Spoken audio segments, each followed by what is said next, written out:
Bollywood actress Hema Malini ने अपने career में कई हिट फिल्मों में काम किया है। हेमा मालिनी अपने कैरियर की बुलंदी पर थी, तभी वो धर्मेंद्र के प्यार करने लगी थी और उनसे शादी करना चाहती थी। हेमा मालिनी की मां कभी नहीं चाहती थी कि उनकी बेटी की शादी धर्मेंद्र से हो। इसके पीछे सिर्फ एक ही वजह थी, वह थी धर्मेंद्र का शादीशुदा होना। हेमा मालिनी भी तय कर चुकी थीं कि वह शादी करेंगी तो धर्मेंद्र से ही। बेटी की जिद के आगे पिता तो नहीं, लेकिन एक समय मां जरूर मान गई थीं, लेकिन एक शर्त पर। मां ने हेमा मालिनी से एक वचन लिया था और कहा था कि इस वचन को यदि वह मानेंगी तभी वह धर्मेंद्र से उनकी शादी होने देंगी।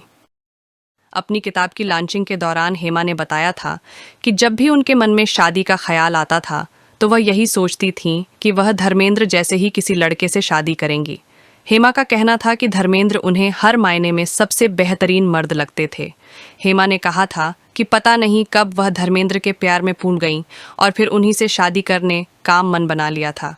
हेमा मालिनी की शादी के लिए जब उनकी मां लड़के देखने लगी तब हेमा ने अपनी मां को धर्मेंद्र संग शादी की बात कही थी।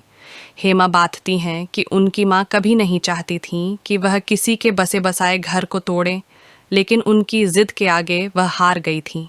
हेमा ने बताया था कि उनकी मां ने जब उनसे वचन लिया था कि शादी के बाद वह कभी भी धर्मेंद्र के पहले घर को तोड़ने का काम नहीं करेंगी। हेमा ने बताया था कि उनकी मां ने उनसे वादा लिया था कि वह धर्मेंद्र के पहले परिवार में कभी कोई दखल अंदाजी नहीं करेंगी। बात दें कि धर्मेंद्र और हेमा की शादी को करीब 41 साल हो चुके हैं और हेमा कभी उनके पहले घर या परिवार में कभी कोई दखलंदाजी नहीं की। शादी के बाद धर्मेंद्र की मां उनसे पहली बार स्टूडियो में मिलने आई थीं। हेमा धर्मेंद्र के घर कभी नहीं गई हैं।